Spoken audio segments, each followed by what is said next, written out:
Ողջույն բարեկամներ, այսօր արդեն հունիսի 3-ն է, մնաց 3-4 օր մինչև քվեարկության օր։ Բոլորը լարված են, արդեն տեղի ունեցել երկու հանդիպում, այդ քարոզարշավային, հանդիպում քննարկում մեծ ֆորմատով, որին այսօր անպայման կանադառնամ, 3 չի հասցել նայել, երկուսն էլ, իսկ այսօր 8 ժամ նվիրել եմ դա նայելու համար։ Երբ որ այս նկարը տեսար այսօր ինտերնետում, երևի դուք էլ եք տեսել, միանգամից էլի մտքիս եկավ Նժդեհը, որն ասում էր.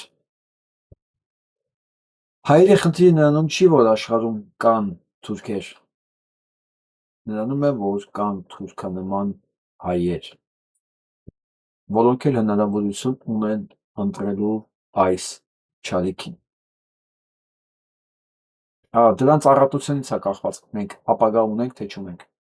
որովհետև եթե իրենց քանակությունը շատ լինի, քան թույլատրելի է, նշանակում է Հայաստանում հայ չի մնացել եւ առանձնապես ներվելու կարիք չկա։ Եթե քիչ լինի, նշանակում է պայքարելը իմաստ ունի։ Ես այսօր այս մասով հայտարարություն եմ ուզում եմ որպեսզի չխոսեմ, ես ինձ լսեմ TikTok-ով։ Կներեք։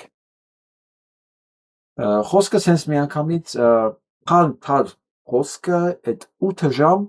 քաղաքական դեբատները նայելուց հետո, 2 օր եղավ, չէ՞, 2 անգամ։ Այդ լսենք։ Պատկերացնում եք, 2 նախընտրական բանավեճներ լսեցի, 8 ժամ։ Սոսկալին գիտեք ինչն էր, որ այս բանավեճերը կարող է ինձանից, ձեզանից բացի նայել են նաև այլ երկրներում, նայել են նաև մեր երիտասարդները։ Եվ սա գիտեք ինչ տպավորություն է թողում, զզվելի, գարշելի։ Հետևություն կարելի անել, որ քաղաքական դաշտում տեղ ունեն նրանք, ովքեր կարողանում են առավել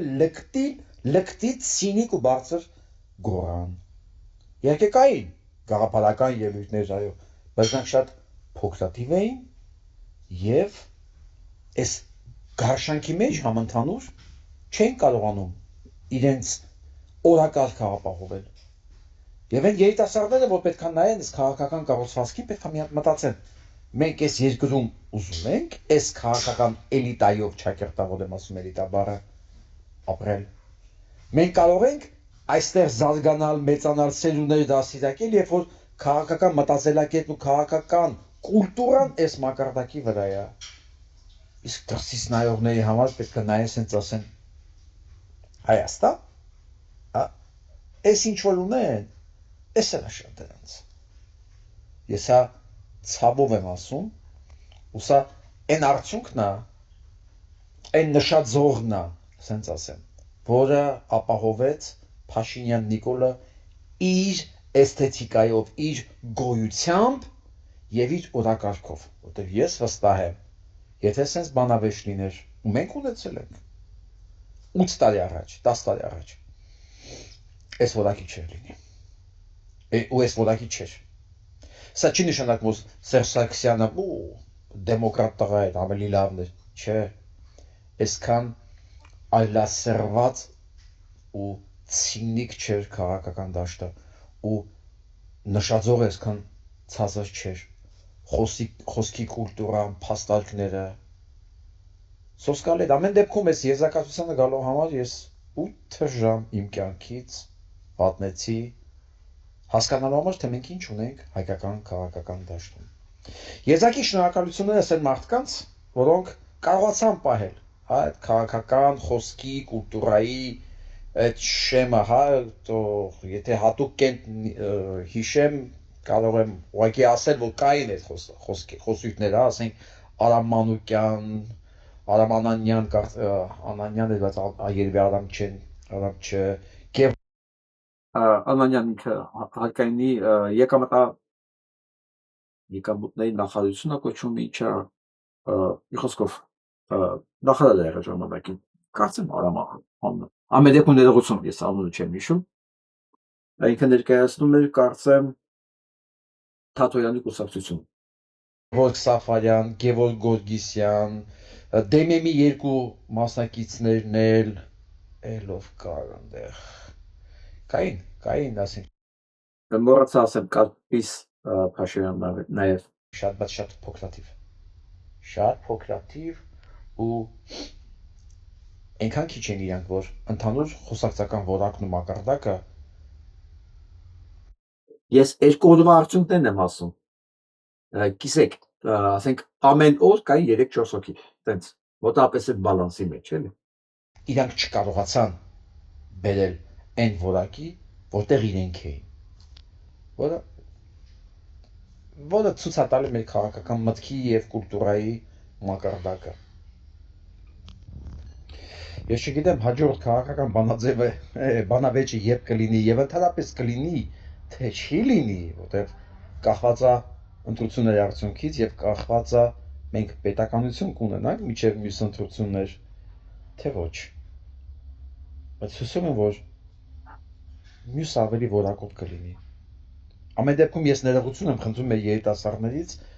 որ իրանք ստիպված են սա տեսնել։ Այո, ես շատ եմ ափսոսում դրա համար։ Իսկ հիմա ես ուզում եմ ուղղակի թեթև անցում անել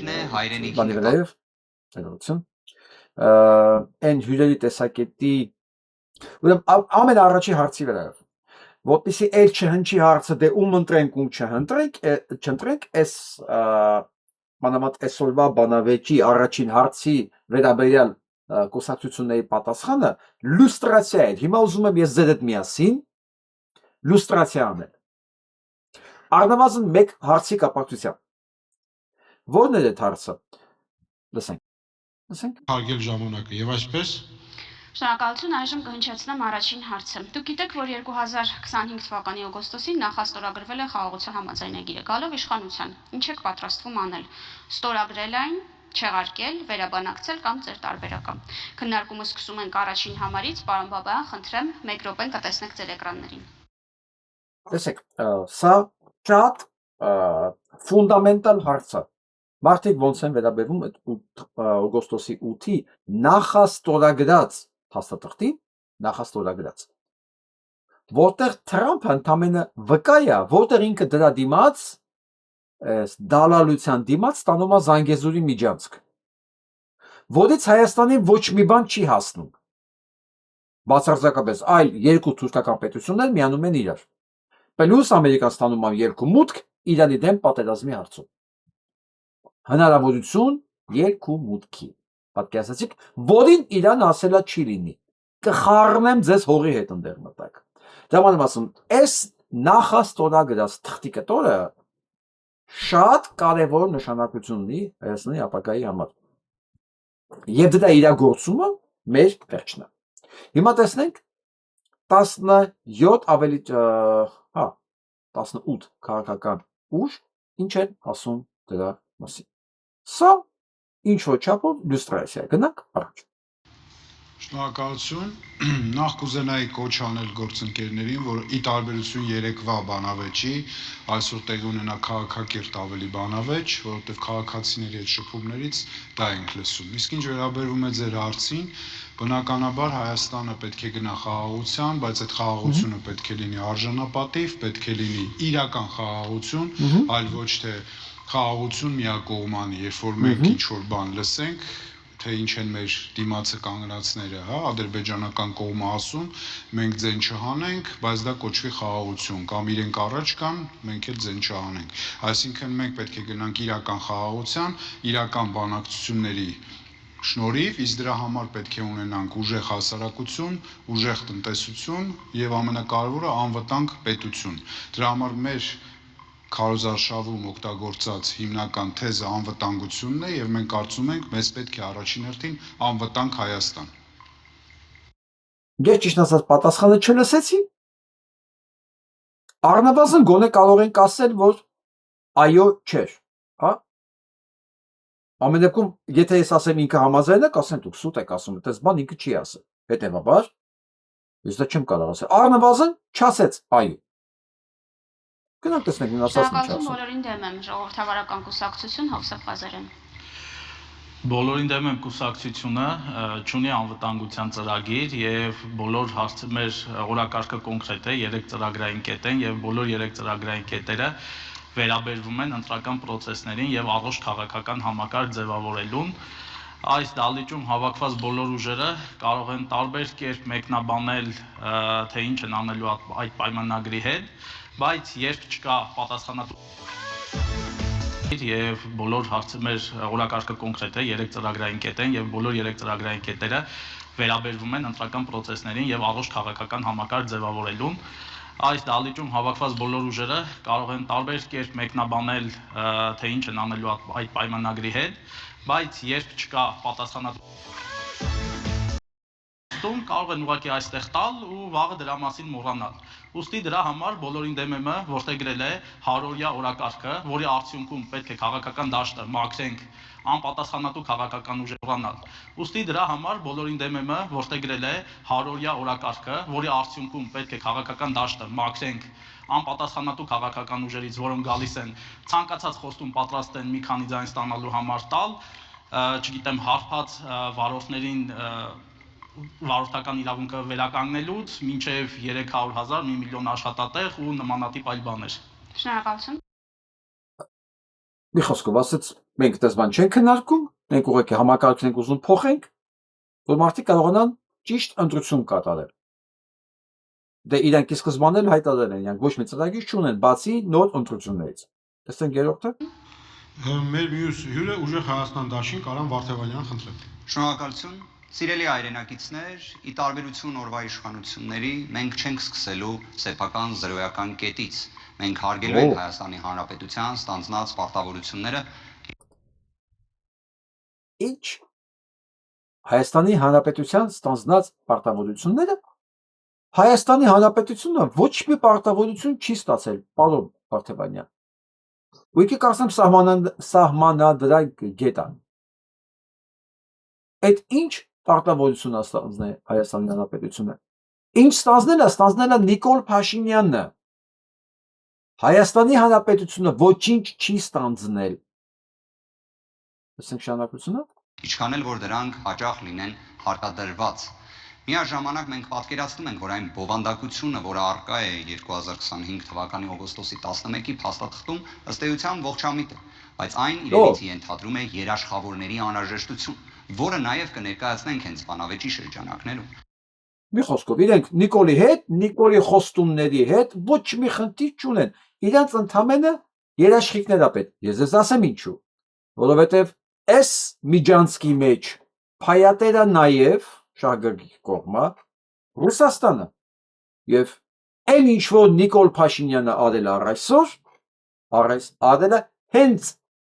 Պուտինի թույլտվությամբ, հետեւաբար այն ինչ որ եղել է, իրանք ոչ մի խնդիր չունեն դրա հետ։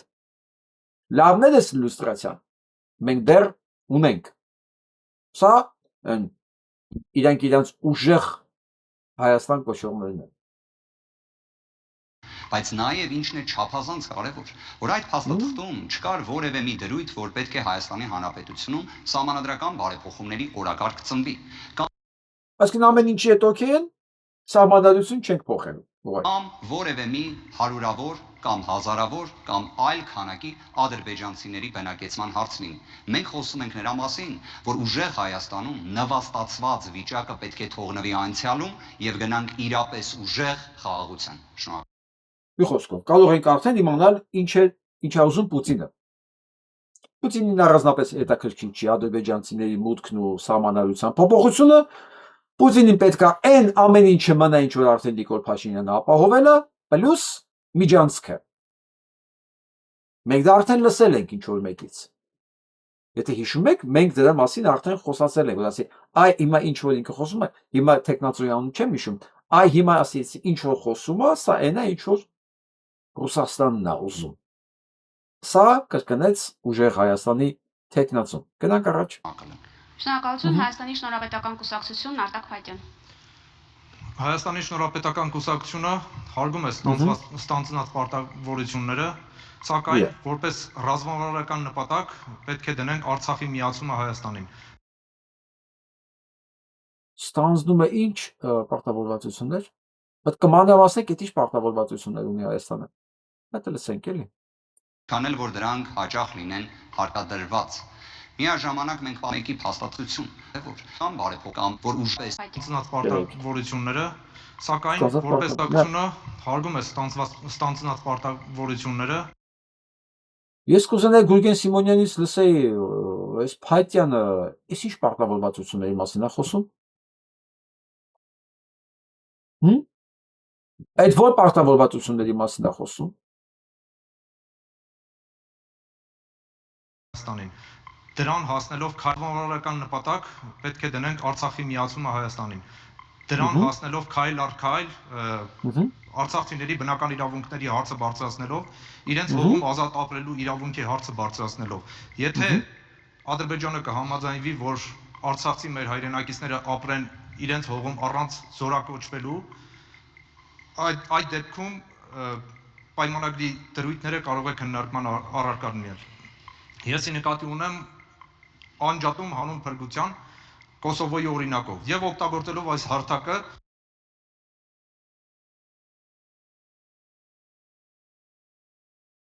Կամ ընկերը չի կարողանում միտքը ձևակերպի։ Այն ինչ է նշանակում, եթե դուք ձեր նպատակը Արցախը Հայաստանի միացնել, այդ դեպքում ինչ կարևոր է Ալիևի կարծիքը ստեղ։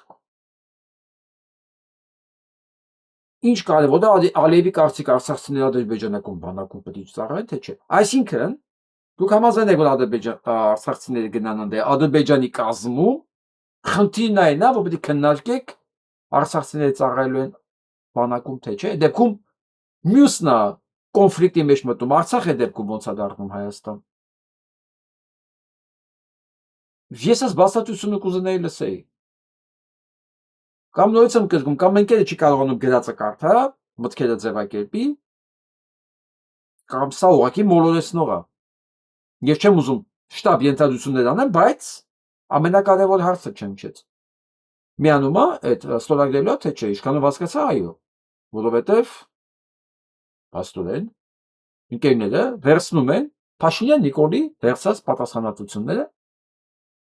Նույնիսկ կրկին է, Փաշինյան Նիկոլի որևէ պատասխանատվություն վերցրած չի եղել օրենքի շրջանակներում, չի հաստատվել խորհրդարանով, ոչ մի նախաստորագրված փաստաթուղթ, ոչ մի, ոչ նոյեմբերի 9, ոչ օգոստոսի 8, ոչ մի։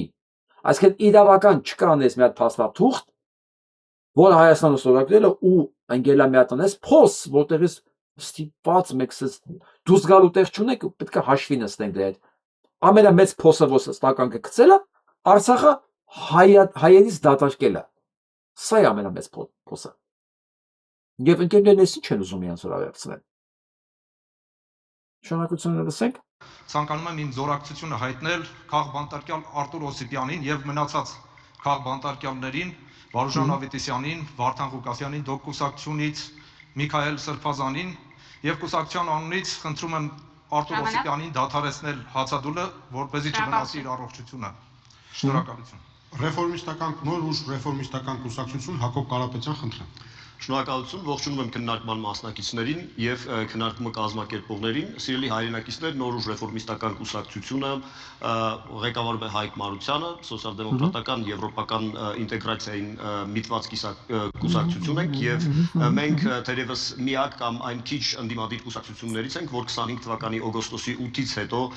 անմիջապես եւ աներկբայորեն դրական կերպով նշել ենք Վաշինգտոնյան համաձայնագրերի կնքումը։ Մենք արձանագրում ենք, որ Նիկոլ Փաշինյանի եւ նրա ղեկավարած թիմի հախուռն անհետևողական արկածախնդիր եւ հանցագործ քաղաքականության հետևանքով Ադրբեջանի հետ հարաբերություններում Արցախյան հակամարտությանը վերաբերող հարցերում տեղի են ունեցել անդառնալի փոփոխություններ եւ ելնելով այդ իրողություններից մենք ընդունում ենք, որ պետք է արևմտյան գործընկերների աջակցությամբ ձեռք բերված խաղաղությունը տանել առաջ եւ ստորագրել պայմանագիրը առանց նախապայմանների, մասնավորապես մենք բացառում ենք սահմանադրության որևէ փոփոխություն այդ նպատակով։ Խոսենք ամփոփել։ Փաշինյան ուրախ են օգոստոսի 8-ի այդ նախաստորագրված պայմանագրի հետ։ Ափսոսում են Արցախի համար, ասում են դա իրանց մեղքն է ու դրանով ավարտվում է։ Ասել է թե ոչ մի բանով այն Հայաստանից այդ ուժեղ տղեկից, ուժեղ Հայաստանից չեն տարբերվում։ Ոչ մի բանով։ Հասնենք հաջորդին։ Շնորհակալություն, ես կրկնեմ հարցը, նախաստորագրված խաղաղության պայմանագիրը, որ իշխանության ինչ եք պատրաստվում անել։ Պարոն Դրմեյան, խնդրեմ, միասնության թևեր կուսակցություն։ Կոչով դիմում եմ հայ ժողովրդին։ Հունիսի 7-ին գնացեք ընտրատեղամաս եւ փողի ու փորի փոխարեն ընտրեք արժանապատվությունը։ Միասնության թևերը հանդես է գալիս քվեաթերթի համար 6-ով։ Լավ։ Ձեր հնչեցրած հարցը այսօրվա գործող իշխանության ջրաղացին լցվող ջուր է։ Որովհետեւ խաղաղությունը այլընտրանք չունի։ Խաղաղությունը այլընտրանք չունի, բայց խաղաղության չպետք է հասնել ամեն գնով։ Այս վատ բանակցված փաստաթղթի վերաբերյալ մեր ուժի վարչապետի տեխնացու Արման Թաթոյան հայտարարել է. մենք պատրաստ ենք ստորագրել խաղաղության պայմանագիրը, եթե Ադրբեջանը այն ստորագրի։ Ցավոք սրտի, եւ 23 եւ 24 թվականներին մենք փորձ ունենք, երբ Ադրբեջանը խաբում է, չի ստորագրում որևէ պարտավորություն, ստորագրման դեպքում զերծ է մնում դրանք իրագործելուց։ Մենք վստահ ենք, որ Ադրբեջանը չի ստորագրել այս փաստաթուղթը, քանի դեռ մինչև վերջին կաթիլը չի քամել Հայաստանի Հանրապետության անկախությունը, հայ ժողովրդի արժանապատվությունը եւ հայկական պետականությունը։ Փորձենք հասկանալ ինչ ասեց, փաստորեն իրանք ուզում են, ուղղակի իրանք են վախենում են, որ Ալիևը չի ստորագրել այդ փաստաթուղթը։ Էլի հերթական տեխնացում ոչ մի խնդիր չունի դրա հետ։ Ուղղակի նույնիսկ իրանք մտահոգություն ունեն, մտավախություն ունեն, որ Ալիևը այս անգամ չի ստորագրել։ Բարգավաճ Հայաստան կուսակցություն Սուրեն Սուրենյաց, խնդրեմ։ Շնորհակալություն, մենք բազմիցս այդ թվում ես հրապարակավ հայտարարել ենք, որ իշխանության գալու պարագայում չենք չեղարկելու այն միջազգային պարտավորությունները, որ ստանձնել է Հայաստանը։ Իսկ ինչա գրած։ Կարծեմ քաղաքագետ է ներկայանում Սուրեն Սուրենյանցը։ Հայաստանում փաստորեն քաղաքագետ կա, որ նախաստորագրված թղթի կտորը համարում է միջազգային պայմանագիր։ Դե Բարգավաճի տեխնացուն հազիվ էսքան ձգել էլի։ Ոնց բացատրենք այս բազմափորձ մտքի գիգանտներին, որ նախաստորագրված թղթի կտորը, որ իրենք էլ են ասում, սա թղթի կտոր է։ Ալիևն էլ ասում թղթի կտոր է։ Թրամփն էլ ասում թղթի կտոր է, բայց չգիտես ինչի, Սուրեն Սուրենյանցի համար սա սուրբ կով է, ու ինքը դանդիմադիր է, ու ինքը չի պատրաստում դա չեղարկել։ Գիտեք ինչի։ Ես եմ կրկնում, սա պետք է Պուտինին։ Համաձայնվեցված է, որտեղ Նիկոլը առանց Դաբրոյի չէր թռնելու օգոտմանը Վաշինգտոն, ինքն էլ ասեց,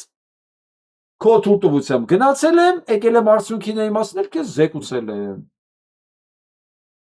Մենք էլ ասում, չէ աղբեր ջան, ոնց։ Նիկոլով աստ է, դինդեղից է գալի։ Միջազգային պայմանագիր է դա արդեն, վերջ։ Իրանք չեն պատրաստում, ոչ մի բան չեղարկել։ Զգում եք, որտեղից է քամին փչում բոլորի մոտ։ Ըստ այդմ ռևիզիայի վերաբանակցելու անհրաժեշտություն չենք տեսնում։ Վերջ, չկա ռևիզիայի։ Ոնց ասել է Պուտինը, դա չի քննալ։ Առնվազն պետք է լինել արկածախնդիր կամ Նիկոլ Փաշինյան,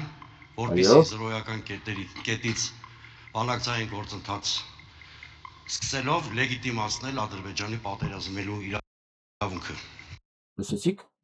Այսինքն, եթե Փաշինյան Նիկոլը ստորագրված լիներ, որ Հայաստանը ամբողջապես հանձնում է թուրքերին, արկածախնդրություններ լինելու զրոյական կետից ինչ-որ մի բան սկսել, փոխել, որպեսզի Ադրբեջանին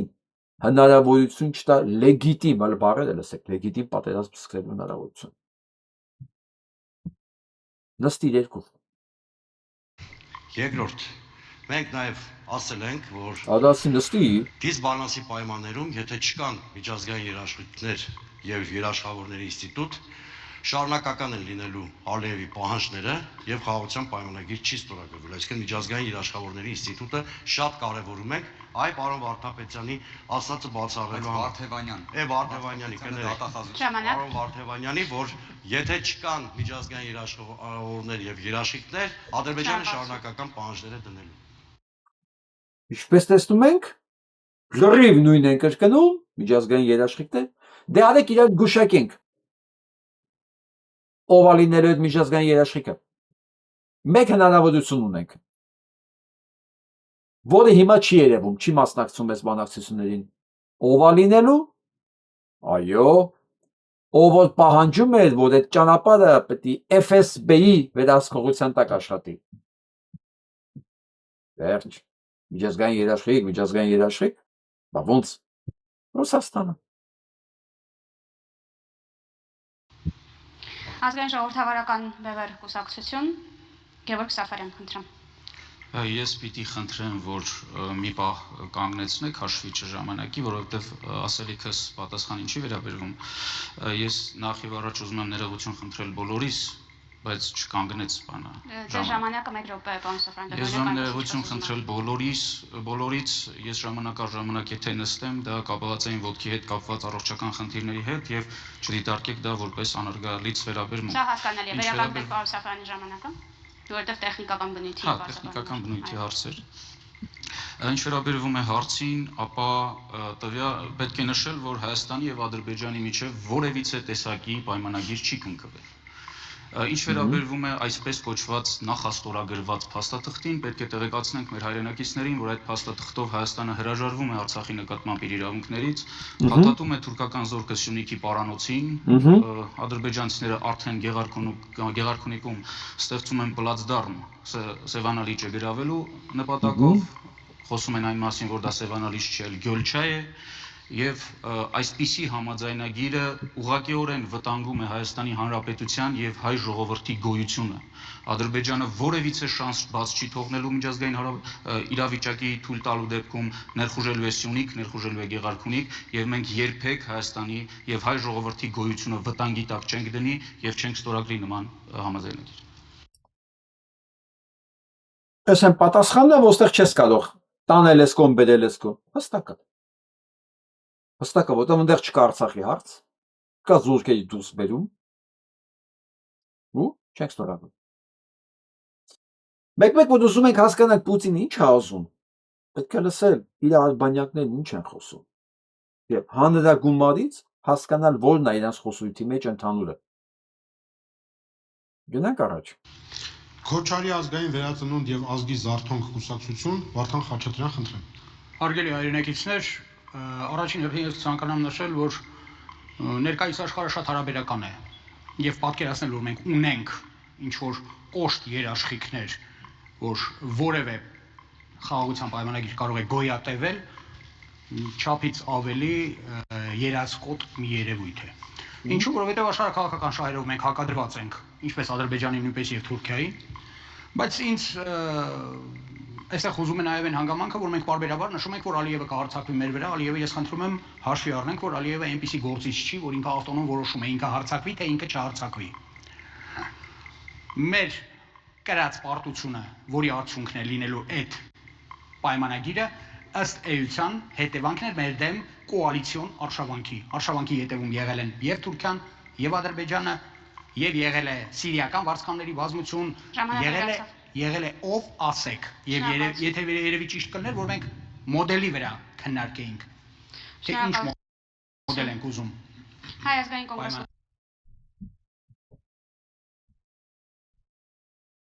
Ես չլսեցի պատասխանեմ այո կամ ոչ։ Ոչ այո էր, ոչ հստակ ոչ։ Ստեղծեց հարցակման հետևում ովքեր են կանգնած, այն էլ ոչ ամբողջական ցուցակը։ Բայց ստորագրելու եք թե չէ։ Դժվար է պարզ բան ասել։ Ամեն դեպքում թողենք ինչ որ կա։ Գնանք առաջ։ Ես չեմ ուզում ձեր փոխարեն։ Դուք զգացեք, ձեզ համոզիչ է դες պատասխանը, ձեր այո էր թե ոչ էր էսի։ Իմ համար առնվազն հասկանալի չի, մեղմ եմ ասում։ Կուսակցություն Ավետիս Ավագյան, խնդրեմ։ Բարև ձեզ սիրելի հայրենակիցներ, ես ներկայացնում եմ Հայ ազգային կոնգրես կուսակցությունը 10-րդ համարի քվեաթերթիկով ենք մենք մասնակցում, պարոն Վալերյանը վճիռեց եւ նշել մեր համարը։ Ինչ վերաբերվում է բուն հարցին, ես պիտի ասեմ, որ խաղաղության պայմանագիրը ըստ էության ընդունելի փաստաթուղթ է։ Մի մտահոգիչ կետ կա, կարծեմ 8-րդ կետն է, որը վերաբերում է հանրությունների ներսում կարող է առնչություն ունենալ նաև խոսքի ազատության եւ այլ սահմանափակումների, դա կարող է ինչ-որ լարվածությունների կամ կոնֆլիկտների առիթ հանդիսանալ հետագայում, հուսով ենք դա կարելի է կարգավորել։ Ես իմ ելույթում փորձեմ փաստերի, հրապարակված փաստաթղթերի եւ հայտարարությունների իման վրա ցույց տալ, թե ինչու ԿՊ-ին պետք է հեռացնել իշխանությունից այս ընտրությունների։ Շնորհակալություն։ Լավ, ուղղակի արձանագրենք, որ Լևոն Տեր-Պետրոսյանի հակը խնդիր չուներ պայմանագրել։ Հա։ Իրանք պատրաստ են, որովհետև ասում եմ, նույն տեղից է գալի հրամանը։ Ստորագրում եք ու վերջ։ Հանրապետություն կուսակցություն Անահիտ Ադամյան, խնդրեմ տիկին Ադամյան։ Շնորհակալ եմ եւ բարի երեկո։ Հանրապետությունը իշխանության գալու դեպքում միանշանակ ստորագրելու է խաղաղության համաձայնագիրը։ Հիշեցնեմ ձեզ, որ օգոստոսի 8-ին ոչ միայն խաղաղության համաձայնագիրը նախաստորագրվել, այլև ստորագրվել է Տրիբի համաձայնագիրը, այլև ստորագրվել են հուշագրեր։ Եվ ես կարծում եմ, որ այդ հուշագրերն ու այդ համաձայնագրերը ամրակայում են Հայաստանի Հանրապետության անվտանգությունը, երաշխիք են Հայաստանի Հանրապետության տնտեսական զարգացման։ Եվ հրաժարվել խաղաղության համաձայնագրից մեխանիկորեն նշանակում է Հայաստանի Հանրապետությունը դնել վտանգի տակ, մեխանիկորեն նշանակում է Հայաստանի Հանրապետությունը խրել պատերազմի ճահճուտը։ Մենք սխալվելու լիմիտը սպառել ենք։ Ընտրարշավը ապացուցեց, որ մեզ առաջարկում են ոչ թե խորհրդարան, այլ խառնարան։ Եվ կարծում եմ, որ հարցերի ընթացքում մենք կպարզենք նաև այդ խնդիրները։ Լավ, արձանագրեցինք Արամ Սարգսյանը Վազգենի քուրը ինչ ասում։ Դե բնականաբար ինչ որ Նիկոլա։ Շնորհակալություն։ Քրիստոնյա ժողովրդավարական կուսակցություն Գագիկ Հարությունյան։ Բարի երեկո։ Քրիստոնյա ժողովրդավարական կուսակցությունը համոզված է, որ խաղաղության նախաստորագրված պայմանագիրը միանշանակ պետք է իր վերջնական ստորագրման արժանանա, որպես երաշխավոր դիտարկում ենք մեր ժողովրդին, նրա անդու։ Մի խոսքով։ Այսա Շիրիմյանն է, բնականաբար ինքը պետք է նույնը կրկնել։ Գնանք առանց լավեցած, բալբաջանքի հետաքրքիր։ Սիրելի ժողովուրդ, նախև առաջ ցանկանում եմ հայցել ձեր ներողությունը երեկվա բանավեճի թատերական ներկայացման համար, հիմա հարցը պատասխան ըստ էության։ Խաղաղության պայմանագիրը կնքելու համար մեր խորին համոզմամբ անհրաժեշտ է, որպեսզի աշխարհաքաղաքական կենտրոնների բացարձակ կոնսենսուս լինի, որոնք կերաշխավորեն այդ խաղաղության պայմանագրի ի կատարածումը, սակայն միջազգային իրավունքի տեսակետից պետք է նկատենք, որ ցանկացած պայմանագիր չի կարող կնքվել ուժի սպառնալիքի ներքո, եւ երկրորդը խաղաղության պայմանագիրը կարծում ենք, որ դա անիրատեսական է, քանզի բոլորդ շատ լավ գիտեք, որ Ադրբեջանի կողմից դրված է պայման մեր երկրի սահմանադրությունը փոխել, դրանից հանելով անկախության հռչակագրի հղումը, իսկ մենք համոզված ենք, որ մեր ժողովուրդը իմաստուն է եւ չի հրաժարվի իր ինքնությունից եւ հետեւաբար այդ պայմանագիրը չի ստորագրվի Ադրբեջանի կողմից։ Սուրե Պետրոսյանի կուսակցությունը Արդյոք ասեցին, որ ուժի պարտադրանքի տակ պայմանագրեր չեն լինում, հա, իր առաջարկած կետերը չի լինելու, հետևաբար չի լինելու եւ պայմանագիր։ Շնորհակալություն, ես եւս մեկ անգամ հարցը հիշեցնեմ, ինչ եք պատրաստվում անել խաղաղության նախաստորագրված համաձայնագրի հետ։ Դեմոկրատիա օրենք կարգապահություն կուսակցություն Լևոն Բաղդասարյան։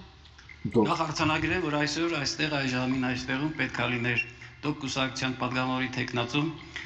լեգենդար Սեֆովազ ստորաբաժանման հրամանատար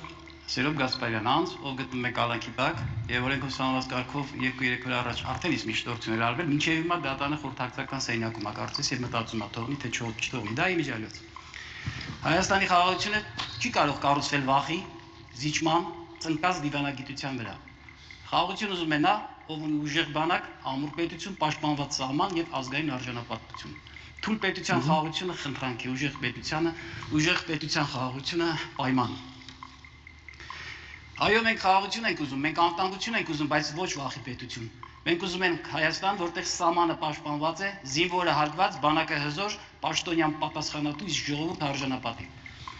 Վարչապետի տեխնացու Վարդան Ղուկասյանի առաջնորդությամբ կառուցվել է պետություն, որի հետ չեն խաղում, որի չեն սպառնում, որին չեն թելադրում։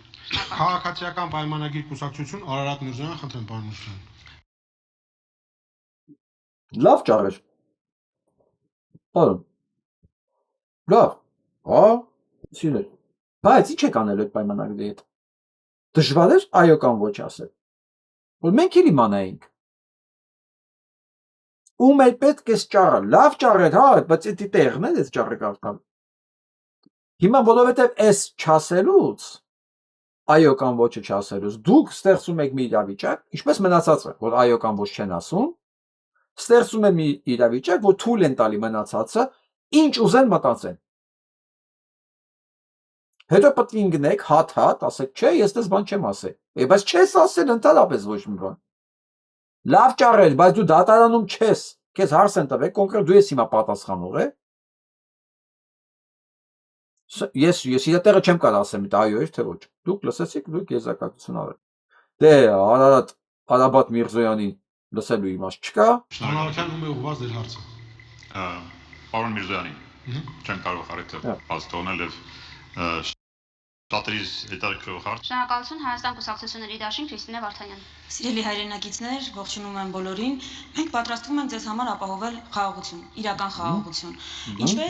Ինչպես դա եղել է երկրորդ նախագահ Ռոբերտ Քոչարյանի կառավարման տարիներին, որոնք եղել են միակ կառավարման տարիները, երբ պատերազմ չենք ունեցել։ Խաղաղությունը բազմակոմպոնենտ է եւ միայն հարաբերությունների կարգավորման փաստաթղթով պայմանավորված չի, թե բանակն է, բանակցություններն են, դաշնակիցներն են։ Ինչ վերաբերում է նախաստորագրած փաստաթղթին, մենք այն պատրաստվում ենք համալրել երաշխավորների ինստիտուտով, որովհետեւ խաղաղությունը չի կարող կախված լինել մեկ անձի կամքից։ Այս դեպքում այդ մեկ անձը Իլհամ Ալիևն է։ Ես ուզում եմ նաև շատ հստակ ասել, թե մենք ինչ երբեք չենք անելու ի տարբերություն քաղաքացիական պայմանագրի։ Մենք երբեք Հայաստանի մայր օրենքը չենք փոխելու Ադրբեջանի պատկերացումով եւ Ադրբեջանի պահանջով։ Եվ որպես ռեպլիկ ուզում եմ ուղղակի որ դուք մի խոսքով ինչքանով հասկացաք, նույնը ինչ որ բարգավաճն է, նույնը դրանից առաջ մնացածն է։ Այո, ստորագրել են, բայց ոչ միայն մեկ երաշխավորի պարագայում, բայց այդ երաշխավորը Ալիևը չէ, այդ երաշխավորը հանդես գալի Թրամփը, Ամերիկայի Միացյալ Նահանգները նույնիսկ չէ։ Բերում են, հասունացնում են, այ որ Պուտինը գա կանգնի այնտեղ, դա կլինի երաշխիք ու մենք նոր դա կստորագրենք։ Լսում ենք։ Լուստրացիա։ դուք իմանաք Ադրբեջանը Արարատ Միրզոյանի բանակցած փաստաթղթով Հիմա լսենք Փաշինյանի մյուս զապասպակ դիշկի ձայնը։ Բարի երեկո, հարգարժան քաղաքացիներ, հանուն հանրապետության կուսակցությունը սկզբունքորեն կողմ է օր առաջ նախաստորագրված պայմանագիրը, Ուրիշ ինչ կարելի է սպասել Նիկոլի Եվրոգետոններից։ Տեսնենք ինչ ասում պարոն Կարպիս Փաշոյանը։ Բարի երեկո, Լուսավոր Հայաստանի մոտեցումը շատ հստակ է։ Մենք այդ համաձայնագիրը չենք համարում խաղաղության համաձայնագիր, ընդհակառակը դա կեղծ խաղաղության համաձայնագիր է եւ մենք պատրաստվում ենք վերաբանակցել եւ Ադրբեջանը պետք է ճանաչի Հայաստանի տարածքային ամբողջականությունը, ինչը որոշ չի եղել, այս իշխանությունը արդեն իսկ անոնս արել, որ պետք է տարածքներ անձնի Ադրբեջանին եւ մենք վճռական կերպով մերժում ենք միջանցքի գաղափարը, ունենալով այն համոզմունքը, որ չկա Ղարաբաղ, չի կարող լինել նաեւ միջանցք։ Եվ նաև ուզում ենք տեղեկացնել, որ այն իշխանությունը, որը կստորագրի այդ համաձայնագիրը, կեղծ խաղաղության պատասխանատվության է ենթարկվելու։ Այ քեզ սուրպրիզ, իմ համար։ Էդմոն Մալուքյանից ես սպասում եմ։ Պետք է ասեմ երկու բանախոսներ, Գևորգ Գեորգիսյանն, Կարպիս Փաշոյանն, ուղարկված Էդմոն Մալուքյանի կողմից ինձ այսօր անակնկալ են մատուցել։ Ոչ թե ես իրանց որպես անհատ խնդիր ունեմ, չէ, ուղղակի ոչ ես գիտեմ իրանք ում են ներկայացնում, ես դա եմ իմ համար անակնկալ։ Դա բավարի չէ, լավ անակնկալ։ Ուղղակի ես չեմ կարողանում պատկերացնել Էդմոն Մալուքյանի դրա գլխի։ Ու այս հայտարարություններից հետո Արաբատ Միրզոյանը գժվել էր, ասում էր ոնց թե քանի իմ մոտ դու Կարպիս Փաշոյան, Էդմոն Մալուքյանը աշխատում եք, այս ամեն ինչը լավ էր, հա, հենց աշխատանքից հեռացաք կամ հեռացեցին, ձեր համար դարձավ այս ամեն ինչը լավ։ Այսպիսի խոսակցություններ էլ կային, նաև այդպես այստեղ։ Եվ այսպես հարգելի հետևորդներ, ցույց տվեցի կոնկրետ փաստի վրա, կոնկրետ կարծիքի վրա, առանց ավել մեկնաբանությունների, որտեղ հստակ էր, որտեղ լղոզված էր, որտեղ կարիք կան մեկնաբանությունների, որտեղ հստակ էր պատասխանը, ոչ չենք ստորագրելու, վերջ։ Հա, իսկ թվում է ինչ որ չափով արդեն ձեզ օգնեց, թե որ ուժերն են, որ համարում են Թրամփի հետ Զանգեզուրի միջանցքը կործանարար Հայաստանի համար։ Այ եթե ես ուղղակի մտովի գնամ,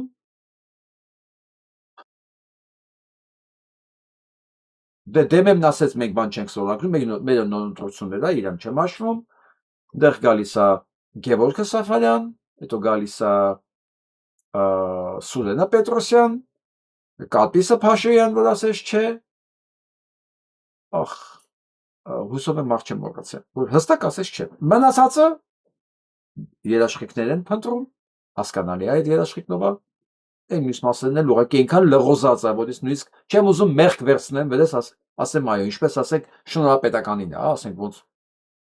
ընդհանրապես պարշի ինչ էր ուզում, այսինքն այն ինչ որ պարզ էր, դա վատ էր, էդի սենց լիքը բացատրելու կարիք ունի, որ ես ասեմ ոչինչ, բայց այն ինչ որ ես հասկացա, անընդունել է այն, բնական։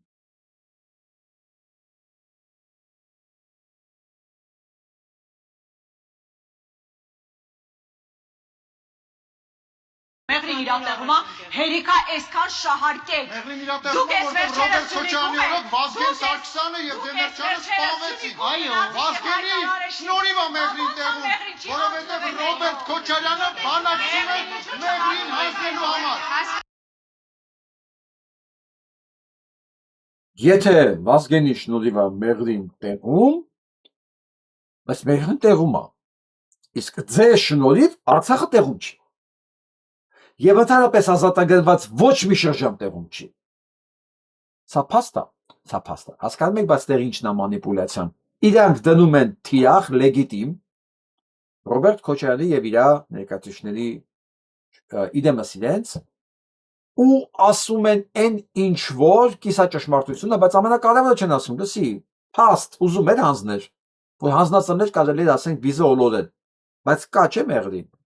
Բայց փաստ դուք Արցախ եք հանձնել ամբողջ շրջաններով։ Բայց լույս Հայաստանի մասերն եք հիմա հանձնում։ Դրաման եմ ասում, ես ամեն ինչը նայելով կարելի է եզրակացության գալ, որ քաղաքականության մեջ ամենակարևոր բանը լկտի կամ կատարյալ լկտի ցինիկ աստիճանի վրա ուղղակի գոռալն է։ Ուրիշ բաների մասին։ Ուրիշ, որ թեմայից ոչ մի կապ չունի։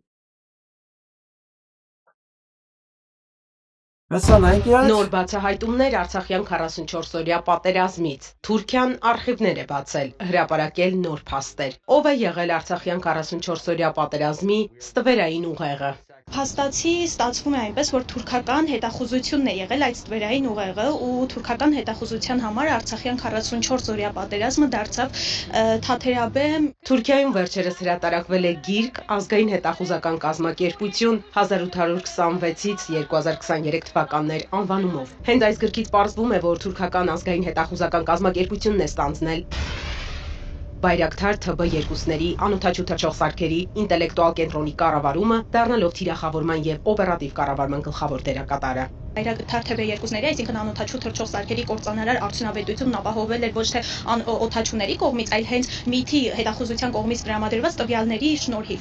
Ինչ էին անում նրանք, ուրեմն գյոկթյուրք արբանյակների միջոցով ստանում էին գեոհետախուզական պատկերներ եւ այդ պատկերները թույլ էին տալիս թիրախավորել հայկական թաքստոցները հենց հարվածից առաջ։ Թուրքիայի ազգային հետախուզական կազմակերպությունը բացի տեխնոլոգիական աջակցությունից 44-օրյա պատերազմում մասնակցել է նաև հատուկ ստորաբաժանումներով։ Գրքի հեղինակ Փոլադ Սաֆին փաստում է, որ Արցախյան 44-օրյա պատերազմը դարձավ ՄԻԹ-ի համար խաղի կանոնները փոխող ռազմավարության փորձարկման դաշտ, որտեղ կիրառվեցին Սիրիայում, Իրաքում եւ Լիբիայում կուտակված օպերատիվ բոլոր մեթոդները։ ՄԻԹ-ի հատուկ ստորաբաժանումները, special ops-երը հենց տեղում ունեցել են ներկայացվածություն տեղանքում, հենց Շուշիի ուղղությամբ նրանք կատարել են օպերատիվ խորհրդատուների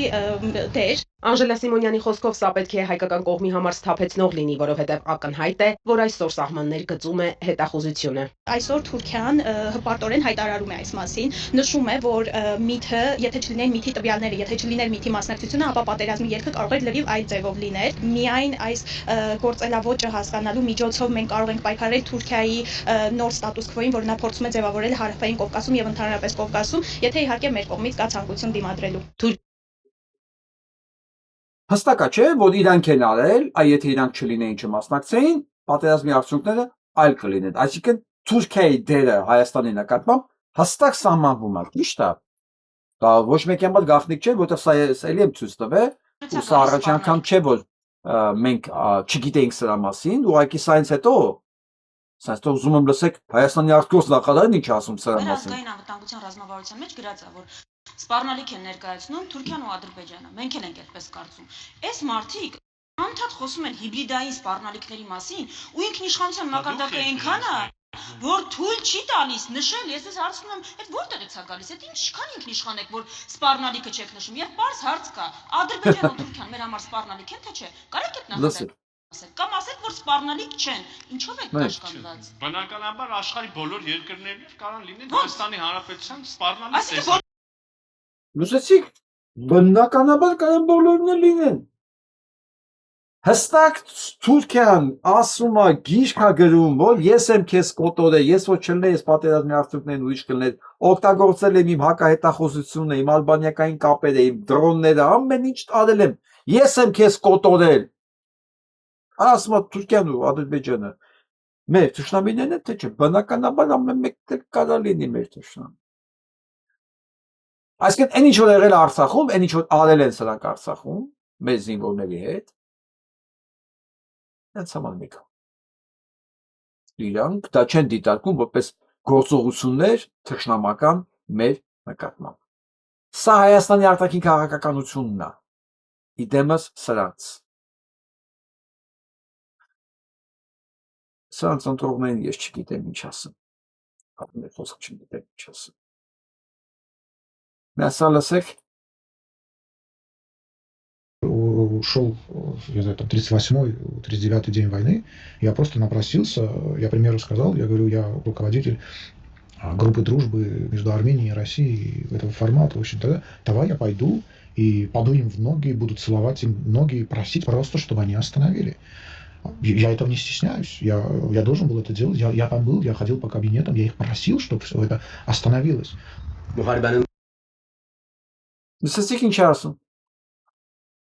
Որ ինքը պատերազմի ժամանակ գնացել է Մոսկվա, խնդրել է Զորթրնի Մոսկվա, ինչ որ հանդիպումների, գնացել է կաբինետներով, ոտերն է պատրաստել պատճելու, համբուրելու, որ պատերազմը կանգնեցնեն։ Հիմա այս թուրքի ծնունդը, Ալենի, ես ասում եմ, այս տականքների խոսալը մենակ մենք չի որ նայում ենք։ Հա? Այս ամեն ինչը մենակ մենք չի որ նայում ենք։ Հիմա ցույց է տալի, տենում եք մենք ինչքան հզոր ենք եղել, որ հայերը գնացել են ռուսների ոտներն են պատճել, համբուրել, որ պատերազմը կանգնացնի, թե չէ մենք հասնելու ենք միջև Երևան։ Հասկանում եք հիմա Ալենը ինչ է անում։ Այդ խոշոր երջերավոր անասունը ինչ է անում մեզ բոլորիս հետ։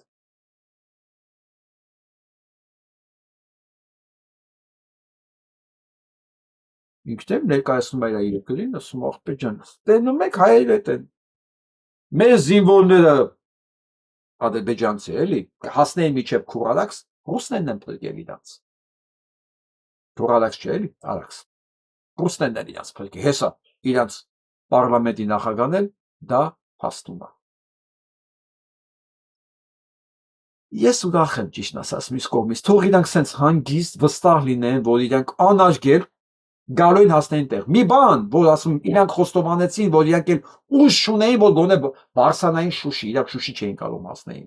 Չկար, ռեսուրս չկար։ Մեր տղեկը,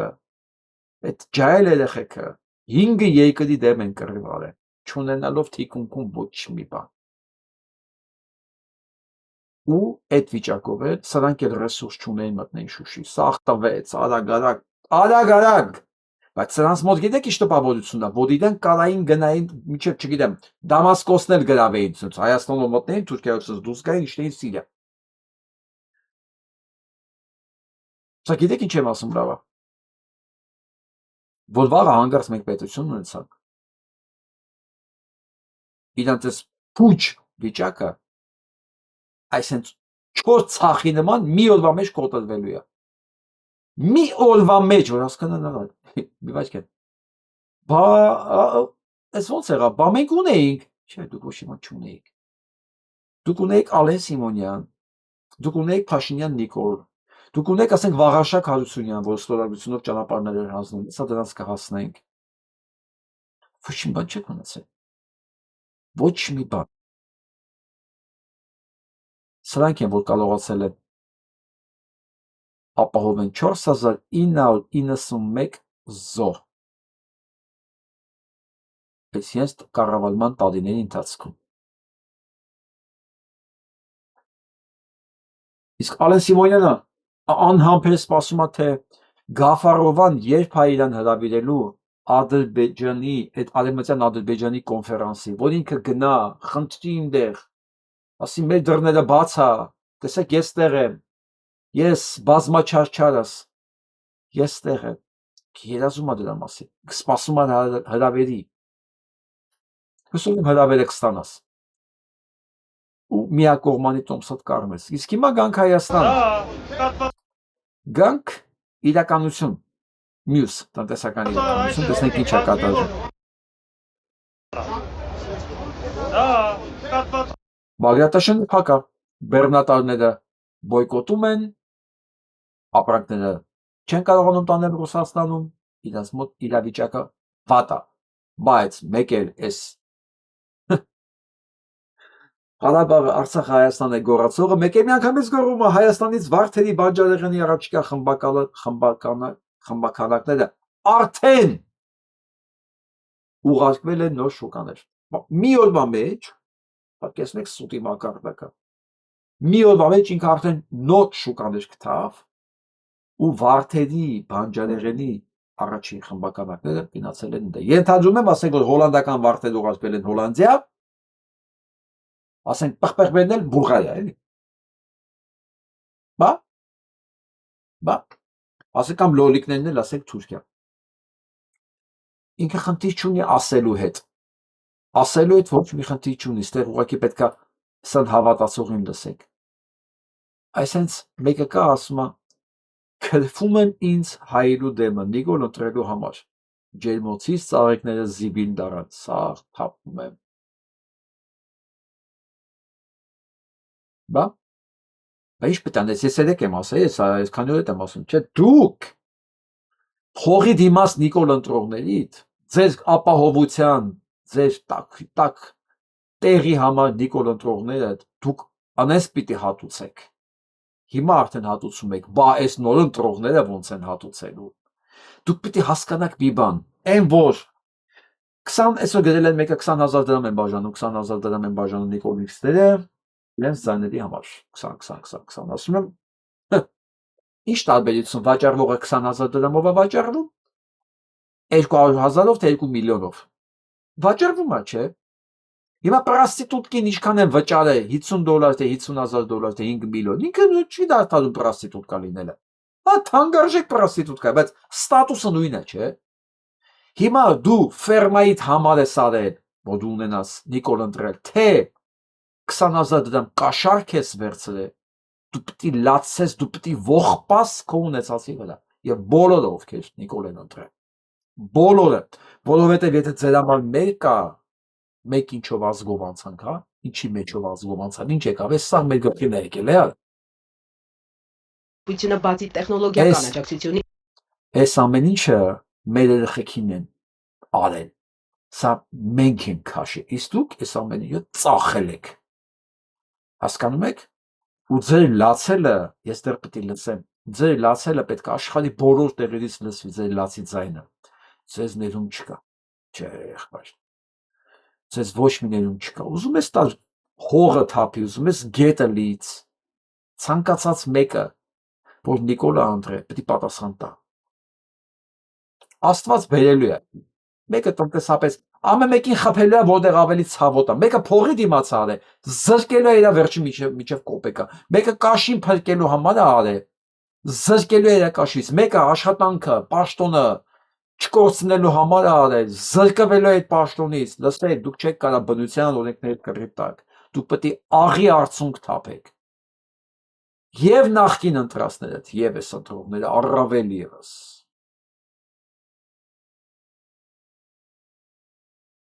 Սա նայենք։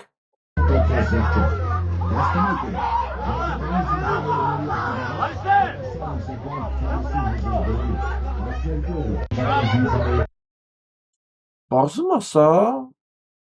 Մասիսուն երկրապահ կամավորականների միության նախագահն է։ Սա է, ճանաչիք։ անազգանունը չգիտեմ, չեմ էլ ուզում իմանամ, Արսեն Հարությունյան, հա։ Ուրեմն ի՞նչ է կատարվում, արեք ես քանի որ ես մասին արդեն խոսացել եմ, լսենք կոկորտը ստեղ հանգստանա, այն մյուս Վարդանը խոսա։ Որ տեսա Մասիսի ԵԿՄ-ի նախագահը ոնց է հարձակվում մարդու վրա, որ ապահովի թուրքերի մուտքը Հայաստան։ Կապ չունի ում վրա հարձակվում, ուժեղ Հայաստանը, թե ոչ ուժեղ Հայաստան, դա չի հարցը։ Հարցն է, որ կամավորների միության նախագահը, որը մեղադրվելու է ադրբեջանցիների կողմից շուտով ցեղասպանություն իրականացնելու համար, ու Սասուն Միքայելյանի գլխավորությամբ բոլորին փաթեթավորած Նիկոլը հանձնելու է Ադրբեջանի, որպես ռազմական հանցագործներ։ Այդ նույն մարդիկ ապահովում են թուրքերի հաղթանակը Հայաստանում։ Հիմա ինձ ինչ է մնում ասել ձեզ։ Երանի թե մեր երկիրը կախված չլներ ձեզանից, եթե ես անցնեի իշխանության, կասեի Ալև, մի վայրկյան, ես սրանց փաթեթավորած հանձնելու եմ քեզ։ Ես խոստանում եմ, հա? Իրանք ընդունել են, որ իրանք ռազմական հանցագործ են։ Խնդիր չկա։ Ես իրանց ասեմ ոնց են ընդունել։ Ով համաձայնն է Նիկոլի դոկտրինի հետ, որ Արցախ Ադրբեջանն է, որ մենք գրավել ենք այդ տարածքները եւ պայքարում է Նիկոլին իշխանության բերելու շարքում համաձայն է, չէ՞։ Վերջ ուրեմն ընդունում է, որ ինքը ռազմական հանցագործ է, ինքը ասենք Արցախում հանցագործություն է կատարել։ Ես դա եմ ասում, որ ինքը ընդունել է, ինքը ընդունում է, որ ինքը հանցագործ է։ Հանձնելու եմ քեզ փաթեթավորած։ Ես լինեմ իշխանություն, վաղ ես նրանց հանձնելու եմ։ Ես մեկ վայրկյան անգամ չեմ ափսոսում, այն ինչ որ ես նյութը նայելուց հետո ձայնագրել եմ։ Նյութը տայեն եմ, ով անողը, ինչա, վերջ։ Սասուն, բարի ռուսական իմաստով, լսի, եթե հանգարց Նիկոլը անցավ, Ալիևը ցուցակ ուղարկելու, որ այս ռազմական հանցագործները պետք է ուղարկես իմ մոտ դատեմ, բա։ Պլյուս, պետք է քանդես այս շինությունները, որովհետև դրա հետ է կապված։ Եղաբլուրա, չգիտեմ, դե պուրակ, արցանա, բանը։ Ու առաջին հերթին Սասուն, լսում ես, քեզ, այս անասունին, ու մնացած այսօր որ մնացել է երկրապահ եւ Նիկոլի համար ձեն է հավաքում։ Նիկոլը բոլորիդ ուղարկելու է, գիտեք ինչի։ Սա շատ լավ առիթ է, որ ձերբազատվի նրանցից, ով իր համար գործար է, ումից ինքը կախվածություն ունի, որտեղ իրանց շնորհիվ է իշխանության եկել։ Սա կլասիկա է։ Ցանկացած տականք, իդեմս Նիկոլի նման, առաջին հերթին ազատվում է իշխանության գալուց հետո, նրանցից ում շնորհիվ եկել է իշխանության։ Էդի ոչ ես եմ հոդին է, ոչ ես է դա կարամ ասեմ ինչի է, արդարա թե արդար չի։ Անենց որ պատրաստեք, կամ ես եմ իմ նմաններն ենք ձեզ ուղարկելու, կամ Նիկոլը, բայց այն ինչ որ դուք պետք է գնաք ընդեղ, հաստատա, ձեր տեղը ընդեղ է, որտեղ դուք փաստացի ռազմական հանցագործ եք, անառակի զավակներ։ Ես ուզում եմ այս նկարը նայեք, Ժողովուրդ ջան։ Սրանք են, ով Նիկոլ են քարոզում։ Նայեք այս դեմքերը եւ ինձ ասեք, դուք ուզում եք ապրեք սրանց Հայաստանում։ Ես սրանց տարբեր նկարներն էլ ունեմ, այս տակի այս ակնոցավորին տենում եք ես։ Այս Բաբաջանյան Արմանին, այս պպզածն է։ Սրանք բոլորը բազմասեր են։ Սրանք բոլորը իրանք էլ չգիտեն իրանք ով են, հասկանում եք։ Իրենք էլ չգիտեն։ Միջևա չեն կողնորոշվել, իրանք ինչ են։ Ոչ թե ով են, ինչ են։ Դες հարց եմ տալի։ Մենք մեր երկրի մեր երեխեքի ապագա պետք է սրանց տանք։ Ես Նյու Յորքում եմ ապրում արդեն 10 տարի է։ Ես գոլեգաներիս մեջ էլ ունեմ հոմոսեքսուալիստներ։ Չի ասեք դες ամեն քայլափոխի տեսնում ես ընդհանրապես խնդիր չունի, բայց իրանք ինչ չեն ղեկավարում։ Իրանք իմ ճակատագիրը չեն որոշում, հասկանում եք։ Նրանք հոմոսեքսուալիստ են, սրանք տղեկ։ Սրանք հոմոսեքսուալիստներ չեն, սրանք մի հատ ուրիշ բան են, էլի։ Ու սրանք բոլորն են այդպես։ Բոլորը, հատ փոդեկտակը տենում եք այս անկյունում, ռոբոչկան, են վերևինը, սրանք բոլորն են։ Հիմա ես հարց եմ տալի, մենք թողելու ենք, որ սրանք մեր ճակատագիրը որոշեն ժողովուրդ։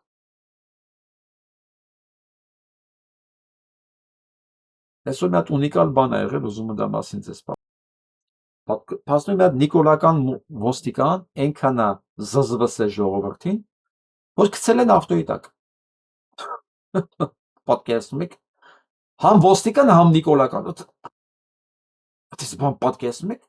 այնքան զզվստի մարդկանց գցեն ավտոյի տակ։ Փաստորեն նոյեմբերյանի զորական համայնք, նոյեմբերյան է, որ ստականք է տարածքները հանձնել է։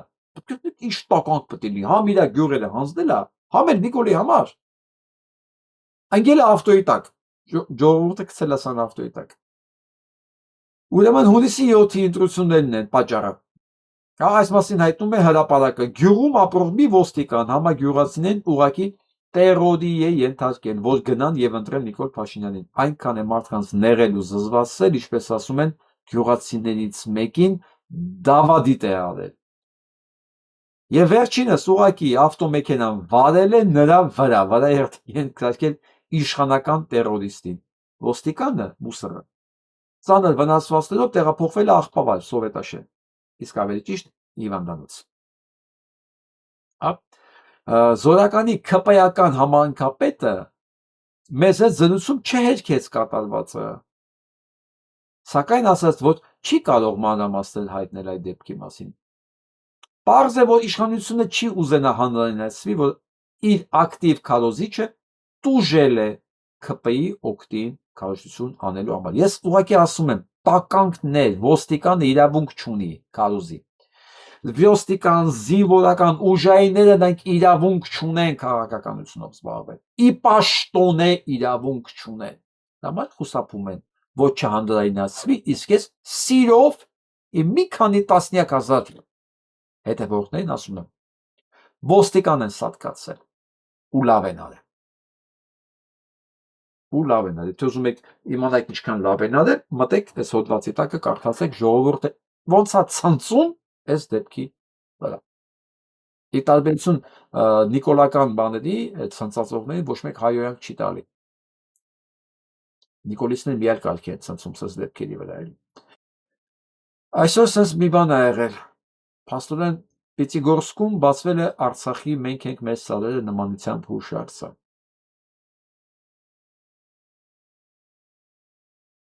Ես համ ուրախ եմ, համ ցավում եմ այս ամեն ինչի համար։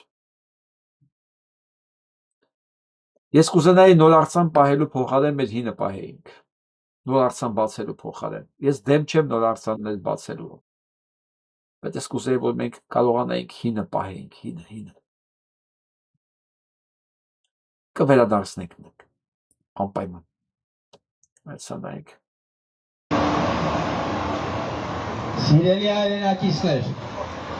ուզում եմ տեղեկացնել, որ Արթուր Օսիպյանը 2 ամսով կալանավորվել է վարչապետին անհարմար հարցեր տալու համար։ Պահանջենք ազատություն Արթուր Օսիպյանին։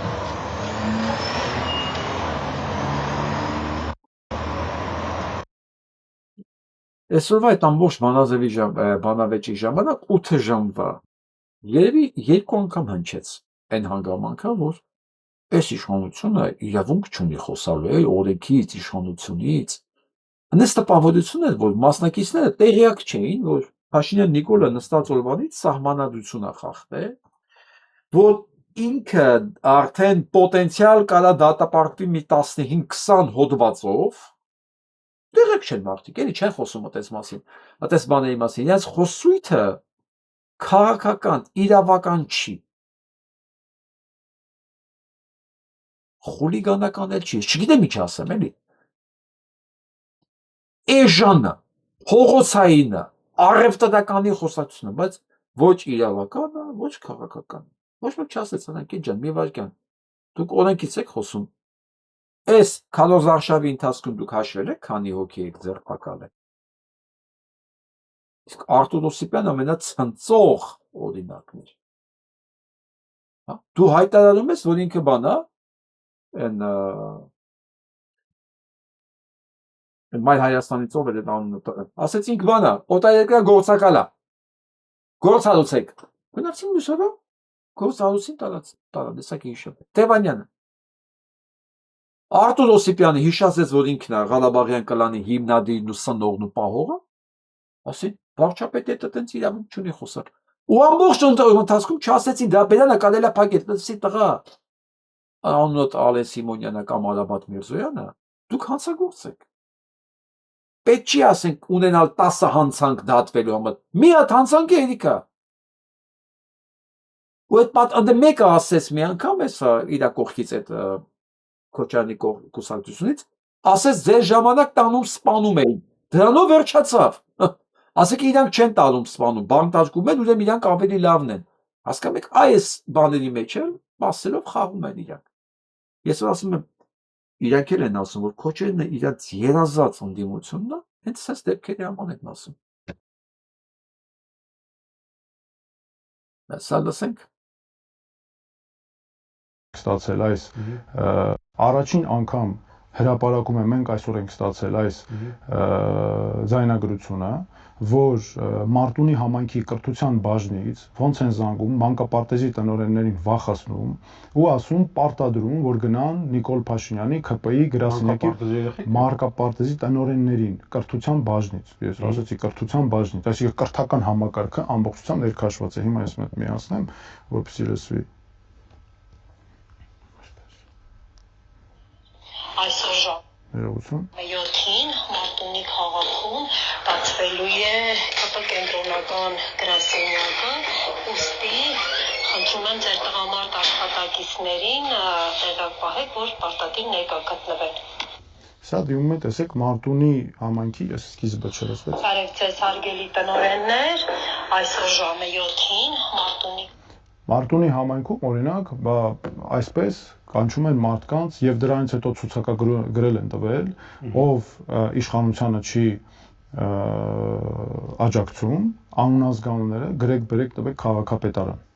Սա է այսօրվա վիճակը, որ ի սկզբանե անարդար իհարկե անցկացվում է եւ պարզել էր սա, որտեղ այս իշխանություն ամեն ինչի ընդունակ է։ Եվ այսօր ես ինֆորմացիա ստացա նաեւ, որ ուրբաթօրվա սրանց միտինգին ամբողջ Հայաստանից ամբողջ կառավարական համակարգը, մարզպետարաններն, մանկապարտեզներ, դպրոցներ, գրադարաններ, հիվանդանոց պոլիկլինիկա եւ այլն ցուցակագրած հոտի նման լցնելու են ավտոբուսը, սենց հաշվելով գլխականակը ու բերել լցեն Երևան։ Սենց նախորդ եմ ասում։ Այսինքն նույն բանը ինչ անում է Սերժ Սարգսյանը, իրենց անում է Ռոբերտ Քոչարյանը, նույն բաները։ Բայց ես մի բան պետք է ասեմ։ Նույնը կարողանում էր ապահովել ավելի լավ Սերժիկ Սարգսյանը եւ ապահովեց։ Բայց ընդամենը տարուկես հետո ավելի շատ մարդ փողոց դուրս եկել իրան մերժելու։ Հետո իրանց քշել Երևանի փողոցները, հրապարակները լցելը մի բան է, բայց երաշխիք ունենալ, որ դրան գնալու են բոլորը քեզ ընտրեն, դա ուրիշ բան է։ Ես հիմա բոլորին ասում եմ ոնց է քվեարկությունը լինելու։ Դա չի դուք ունենալու եք հնարավորություն թերթիկներ, որոնք վերցնեք, ընտրությամբ գցեք այնտեղ։ Դուք կարող եք ցանկացած թերթիկ գցել այդ տուփերի մեջ, ցանկացած, որտեղ դուք եք եւ այդ տարածքը, որտեղ դուք մենակ եք։ Ոչ մեկ չի կարող ձեզ տեսնել, հարգելի քաղաքացիներ։ Դուրս է ինչ խոսք կտակ, ինչ խոսք չեք տա, դա բնավ կապ չունի նրա հետ, դուք ինչ կանեք ներսում։ Որովհետև ձեր այդ արածից է կախված ձեր իսկ եւ ձեր երեխաների ապագան։ Ոչ թե 100 տարի հետո, հենց վաղը մի ամիս հետո։ Հուսակապակ չի։ Ու ցանկացած մեկ, որ այս իշխանության բանը աջակցում է, ես իրանց նորից հիշացնեմ, էլի։ Ընտրելով Փաշինյան Նիկոլ, Դուք բացահայտում եք ոչ միայն ձեր մեջի անբարոյականը, անբարոյականը բոլոր առումներ, այլ նաև դուք դառնում եք ինձ համար անձնական, անժամկետ թշնամի, առանց որևէ ամնիստիայի հնարավորության եւ իրավունքի։ Ես ոչ մի ընտրությունների, ոչ մի պարագայում sense հայտարարություն չեմ արել։ Ես ձեզ պետք է ասեմ, ես չգիտեմ իմ նկատմամբ ոնց, բայց ես ոչ մեկի նկատմամբ այդ թշնամական զգացումը չունեմ։ Ես ունեմ թշնամին, ես գիտեմ իմ թշնամին, ես գիտեմ իրանք իր թշնամին են, բայց այդ զգացումը չունեմ։ Թշնամի են ամբողջ քպան ու թուրքերը, որ իմ համար նույնականացվում են։ Դա իմ ազգի թշնամին է, էլի, թշնամու նկատմամբ ինչ ատելություն ես չունեմ ոչ մեկի նկատմամբ, փառք Աստծո։ Բայց դուք պետք է իմանաք, որ բոլորդ անցնում եք այդ դաշտ։ Իսկ դուք գիտեք ես իրանց ոնց եմ վերաբերվում եւ ինչեր եմ պլանավորում ապագայի համար իրենց համար։ Ցանկացած մեկը որ տվեց սա Փաշինյան Նիկոլին ինքը գալիս ու կանգնում է այդ շարքի վրա ինձ համար։ Ես ուղղակի ուզում եմ հիշեցնել, որ ամեն անգամ մոռանում եմ սա մասին խոսել։ Ժողովուրդ ջան, ինձ կներեք։ Ես գիտեմ, ասում են դա շուտ պետք է ասես, ուշ պետք է ասես, բայց հիմա ինչ-որ է։ Դուք կարող եք հետևել ինձ Patreon-ով, որտեղ ձեռնարկություններն ավելի շուտ են դնում, Գեղեցկուհուն կարող եք նայել ավելի բարձր որակի, առանց գովազդների, եւ դա կլինի ձեր աջակցությունը ոչ միայն ալիքի, այն է մեր ապագա շարժմանը։ Իսկ ովքեր ուզում են ալիքին օգտակար լինել, իրոք, նրանք կարող են փոխանցումներ անել, նվիրատվություններ անել այն լինքերով, որոնք տակը դրված են։ Ես ուզում եմ մի հատ փոքրիկ բան ցույց տալ ձեզ վերջում, շատ կարևոր։ Ես ուզում եմ այս ընտրությունների հետ կապված մի հատ հատված լսենք Սասուն Սալիբեկյանի մեկնաբանությունից, որ լավ պատրաստենք, լավ պատկերացնենք հենց հիմա մեր հետ ինչ են անում, ինչ են նախապատրաստել։ Կարճ հատված է։ Վերադառնալով հայկական պետության տարածքների, վերադառնալով ընտրությունների, որտեղ ես ուզում եմ ընտրությունների պահով կարևոր բան ասեմ, շարունակեմ հետևյալը։ Ուրեմն իմ կուսակցություններին են կանդրադառնամ, բայց ընտրությունների պահով հետևյալը։ Մենք պետք է հասկանանք ինչա կատարվում։ Կատարվում է հետևյալը։ Ընդհանուր ընտրական ընտրությունները, դրանք, այսպես ասած, երկիրը կառավարելու ունակություններ չունեցողների միջից, այդ ունակությունները գնահատելու կարողություն չունեցողների ընտրություն է։ Այսինքն վերցում են տգետների, բերում դնում են, ասում են դե սրանց մեջից ընտրի։ Ինքն համակարգը մեզ պարտադրել է մի բան, որ կան խցկվեն մարդիկ իրենց տեխնացությունները հիմնականում նկատի ունեն։ Կարող է 1-2 հոգի լինի մի քիչ նորմալ ինչ-որ բաներ հասկացող եւ այլը, դրա մասին չի խոսքը, բայց այդ մարդը այդ համակարգի մեջ չկա, չի կարողանալու ինքը հաջողություն ունենալ։ Հիմա այդ ինքը տրամադրվել է դա եւ տրամադրվել է նաեւ ոչ միայն կարողություն չունեցողներ են մտել, հրահրել են, որ մտնեն դաշտ, այլ նաեւ իրավունք է տրված անհատականության ուժը ոչնչացնող զանգվածին, որը կարող է ինքը չի պատկերացնում, թե ինչ է նշանակում կառավարիչ պետության կառավարիչ ընտրել, կամ ենթադրենք բժշկության մասին պատկերացում չունեցողից, չգիտի ինքը բժշկությունն ինչ է, իրան առաջ են մղել եւ հիվանդները, որոնք չգիտեն իրանց հիվանդության մասին, իրանք ընտրություն են կատարում այդ բժշկության մասին պատկերացում չունեցողից որպես բժիշկ իրա։ Չի կարա այդպիսի բան լինի։ Կամ ընդհանուր այս իրավիճակի պատճառների մասին պատկերացում չունեցողներից են, որ ասի հատուկ գիտելիքներ։ Այդ դրանց միջից ընտրություն են կատարում այդ նույն պատճառներով անմտածածները եւ արդյունքում ինչ է ստացվում։ Ստացվում է այդ ամբողջ այդ զանգվածի կողմից կոլեկտիվ հանցագործություն իրենց նկատմամբ։ Իրենց կոնկրետ իրենց անձի նկատմամբ այդ ընդհանուր այդ զանգվածը ինքը հանցագործություն է կատարում պետության թույլտվությամբ ինքն իր նկատմամբ։ Մարդիկ պետք է հասկանան, ընդհանուր ընտրական իրավունքը դա շահում չունեցող վիճակախաղ է։ Դուք հիշում եք, հաստատ հիշում եք, որ 90-ական թվականներին գոյություն ունեին վիճակախաղեր, որ ջնջում էին, տակը գրած էր կրկին փորձիր։ Ջնջիր եւ շահիր։ Տակը գրված է կրկին փորձիր։ Այո։ Հիմա այս վիճակախաղը ինքը շահող վիճակախաղ չի, այսինքն այդ տոմսերը, որ տպել են, արտադրել են, որ բաժանել են ձեզ, այդ տակը, որ ջնջում է, գրած է, որ կրկին փորձիր, ինքը չունի այդ շահելու բան չի, վիճակախաղ։ Մեզ ասում են հունիսի 7-ին գնացեք ընտրություն կատարեք, որ ճակատագիրը երկրի դուք որոշեք, դուք ասում եք վիճակախաղ։ Ահա թե ինչպես կարող եք միանալ մեր Ասում եմ մեր նկատմամբ հայեցակարգային մոտեցման մասին, թե ինչ են անում մեր հետ։ Հիմա ես կասեմ այդ հայեցակարգային մոտեցման հակակշիռ հայեցակարգային ռազմավարական ինտեգրալ սկզբունքի մասին եւ մի րոպե ներողություն, այսինքն ինչ պետք է արվի այդ դրա դեմ եւ նաեւ մարտավարական, հիմա մենք մարտավարական խնդրի առաջ ենք կանգնած այդ ընտրություններին վերաբերմունք ունենալու, այսինքն ընտրության քվեարկությանը ես կասեմ, ուրեմն դա մի քիչ որ համբերեք վերջում կասեմ։ Հիմա որպիսի այս իմ ասածը ինքը ընկալում ունենա, ինքը պետք է ակտիվ լինի, մարդը պետք է ակտիվ լինի, այս անձը ինքը պետք է հասկանա, Հայաստանի քաղաքացին պետք է հասկանա, որ եթե այս անձը ընտրվում է, Հայաստան գոյություն ունենալ չի կարող, ես մի քիչ հետո կասեմ, ինչեր են լինելու, եթե այս անձը անցնի, բայց վերադառնալով անձի անունը տանք էլի Նիկոլ Փաշինյան, վարչապետի ուրեմն պաշտոնը զբաղեցնող անձը, որ եթե անցվի աղետ է լինելու դա, ես հիմա կասեմ ինչ է լինելու, բայց մի քիչ հետո։ Հիմա բայց ուզում եմ ես ասեմ, որ մի շատ կարևոր բան այս համակարգը փոխելու հետ կապված, որ դուք իմացեք, որ երբեք այս համակարգով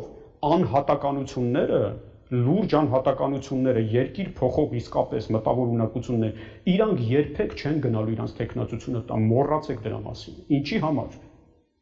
Այսինքն, ինչի համար։ Իրանք ստիպված են լինելու գնան փող ունեցողի կամ փող ունեցողի կողմից ուղղորդված ինչ որ անձի կողմից ստեղծված կուսակցության մեջ մտնելու, որը որպես արժեք այդ կուսակցության ղեկավարը բան, այդ մարդուց, ով ունակ է ինչ որ բան անելու ստեղ, արժեքնային եւ մակարդակի առումով ցածր նման մարդիկ չեն գնում մտնում այդպես տեղեր, որովհետեւ նման մարդիկ փողի հետևից ընկնող չեն, նման մարդիկ չեն գնում ինչ որ բանը պղտոր ջրի մեջ ձուկ բռնեն եւ այլ եւ այլը։ Իրանք չեն գնում, իրանք ինչ որ շահի համար չեն գնում։ Եթե տեսնում են այդ տիպի մարդա ղեկավարը, ինքը չեն գնում դրա կողք կանգնում, բացի դրանից ներողություն։ Այդ մարդը գիտի, որ ընտրվելու համար ինքը պետք է գնա, կոպիտ ասած ձեռնացությամբ զբաղվի, ֆոկուսնիկություն անի, ամբողջ ամբողի այդ ընտրազանգվածի խնդիրը բոլոր մարդկանց մասին չի, կշռադատող ընտրողները գիտակցողները շատ քիչ են դրանք, փոքր մաս են կազմում։ Այդ ընդհանուր մեծ զանգվածի բնազդների ու կրքերի ձեռնացությամբ զբաղվի, ֆոկուսություն անի։ Պետք է գնա հաճոյանա, պետք է գնա շողոքորթի, պետք է գնա կեղծ բաներ ասի, որ դուր գա այդ մարդկանց, պետք է սուտ խոստումներ տա, որովհետև նրանք սուտ խոստում են տալի, որ հետները կարանա մրցի, պետք է նրանց պատկերացումներին համապատասխանի, նա ճշմարտություն սիրող մարդ է, այդ մարդիկ, նրանք չեն կարա գնան այդպես բաներ անել։ Եվ դրա համար այս համակարգով շպրտված է այդ մարդկանց, շպրտել են դուս։ Եվ հիմա նայում եմ, այս ովքեր դուք նայեք ովքեր են տեխնացուները։ Ովքեր։ Մենք ձևը կգտնենք այդ անելու։ Դա ես ասում եմ, իջև ամսի 7 ես օգնել եմ ու կօգնեմ բոլոր նրանց ովքեր ազնիվ են իրենց գործողությունների մեջ։ Այն ինչ որ ասում է պարոն Սադիբեկյանը, հստակ ճշմարտություն է։ Ամսի 8-ից մենք ենք սկսում մեր օրակարգը պարտադրել։ Որտեղ օլիգարխները չեն պարտադրելու մեզ իրենց օրակարգը, իրենց մեդիաները, իրենց խաղի կանոնները, չէ, մենք ենք պարտադրելու, որտեղ մենք ունենք ամեն ինչ, մեդիայից սկսած, ուղեղից սկսած, օրակարգից սկսած եւ ամենակարևորը ցանկությունից վերջացած։ Ամսի 8-ից մենք սկսելու ենք մերը։ Երանի թե մենք ունենանք կարողանանք պահենք այն պետությունը, որտեղ մենք հետագայում կարող ենք օգտագործել մեր այն ծրագրերը, ինչի մասին ես հիմա որ խոսում եմ, որտեղ ես չգիտեմ ամսի 7-ից հետո մենք ինչ կունենանք, բայց անկախ ամեն ինչից հանձնվել չկա։ Հենց մենակ այս տրամաբանությամբ ուղիղ հենց հաջորդ օրը ես հայտարարել նոր շարժման սկսելու մասին։ Մանրամասն կներկայացնեմ այդ ամեն ինչը, որտեղ Patreon-ում կա դրանց, ովքեր բաժանորդագրվեն Patreon-ում, կիմանան ինչի մասին է խոսքը։ Նոր պետություն, նոր հայեցակարգ, նոր հարաբերություններ, որտեղ հաջորդ ընտրության ժամանակ էլ հարց չի լինի, բա ով դուք կընտրեք այդ մարդուն, որ առավել ձեզ դուր է գալի։ Մենք այդ մեխանիզմները գիտենք, արդեն մի անգամ դրա մեջով անցել ենք, ովքեր երկար ժամանակ հետևում են իմ գործունեությանը, վստահ ճանաչում են, վստահ հասկանում են ինչի մասին է խոսքը։ Բայց մի բան է մեզ այդ ամեն ինչի համար պետք, որպեսզի մերժվի նեռը ամսի 7-ին։ Իսկ վերջում շատ կարևոր բան եմ ուզում ձեզ ցույց տամ, տեսանյութ, ամենավերջում նայենք սա։ Դաստիարակն է եղել կինը, որ երեխայի հիմնական դաստիարակն է եղել, շատ կարևոր առաքելություն է ունեցել, պատմելու իր զավակին, թե ով է ինքը, որ ազգի ներկայացուցիչ եւ ինչ առաքելություն ունի։ Այն պահին, երբ հայ կնոջը ստիպում են մտածել, որ նա կամազուրկ է, խեղճ ու անպետք, պետությունը դառնում է այդպիսին։ Հայ կինը օրորոցայինով երեխային հիշեցնում է, որ նա անելիք ունի։ Երբ ես խոսում եմ տեսողության կիզակետի մասին, պետք է այն ամբողջության մեջ հասկանալ։ Մի կետում ձախողելու դեպքում համակարգը սկսում է թուլանալ։ Երբ թուլանում է համակարգը, թուլանում է նաև ոգին, հայի ոգին, այն ոգին, որով մարզպետունին 20 հոգով հաղթանակ տարավ, այն ոգին, որով մայիսյան հերոսամարտերը եղան, այն ոգին, որով հաղթեցինք Արցախյան առաջին պատերազմը։ Հաղթեցինք պատերազմը։ Եթե անցյալի հաղթանակները իրականության եւ առասպելականի յուրօրինակ միահյուսում էին, ապա 90-ականները անցել են մեր աչքի առաջ, մեր միջով, ու կարելի ասել հիշում ենք ամեն մանրուք, առանց առասպելական բաղադրիչի։ Ինչու հաղթեցինք։ Երբևէ հարցրել եք ինքներդ ձեզ։ Երևի ոչ։ Որովհետև շատերիս մոտ 90-ականները ասոցացվում են արհեստականորեն ներմուծված մութ ու ցուրտ տարիներով։ Սակայն սա առանձին խոսակցության թեմա է։ Հիմա ինչու հաղթեցինք։ Որովհետև նախ եւ առաջ կրթված էինք եւ գերազանցապես մշակութագիր։ Երկրորդ, մեր մեջ վերագտել էինք հավատը եւ Աստծուն։ Եվ ամենակարևորը, ունեինք հստակ նպատակ եւ ուղենիշ։ Նորից թվարկեմ։ Մշակույթ, հավատ, նպատակ։ Հիշեցիք։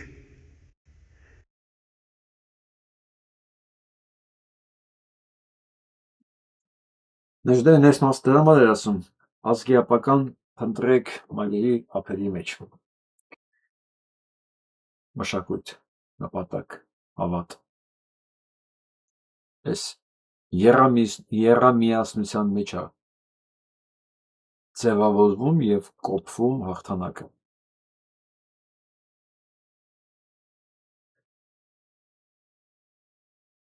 Ավելացնելու բան չկա, մենք հենց հեռանում ենք այս արժեքներից, մենք կորուստ ենք տալիս։ Միանգամից։ Դա է մեզ պահել է, ոնց մտածում եմ, ախր ոչ մի շանս չունեինք մենք սենց ապրելու, գալու հասնելու այսօրվանը, հենց դա է մեզ պահել, հենց հեռացել ենք, կորցրել ենք, հենց վերադարձել ենք մեր արմատներին, դրանով բարձրացել է մեր իմունիտետը և կարողացել ենք հաղթանակել։ Նորից կրկնեմ, որ ցանկացած ազգի իմունիտետ դա է ազգային արժեհամակարգն է։ Հենց մենք հեռացանք դրանից, մենք այլևս իմունիտետ չունենք եւ դառնում ենք պատահական անցորդ, պատմական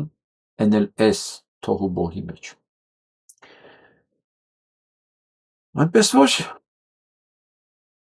թող մտածեն են ազգերը, որ բռնելու տեղ չունեն։ Մենք ունենք բռնելու տեղ։ Ուղղակի մնում է մենք որոշում կայացնենք։ Մենք օգտագործում ենք դա մեր համար։ Մեր պատմական անցյալը, այս հարստությունը, թե ոչ։ Հենց որոշենք, որ այո, գործիքակազմը կա, ինչպես Սասունցի Դավիթի համար պարզվեց, Թուրքիկ ջալալի կա, խաչ պատերազմի կա, հա, թուրքեզակի կա, ամեն ինչ էլ կա։ Այ տենց է, մենք ամեն ինչ էլ ունենք, ուղղակի սենց դրել ենք ավտոտնակում, գարաժում, սենց ու մոռացել ենք դրա մասին։ Ժողովուրդ ջան, ես կարծում եմ հրամայականն է, որ վերադառնանք դրա։ Եկեք վերադառնանք։ Եկեք մեզ ազատենք այս չարիքից։ Այսօր համար այսքան, դա մնացեք։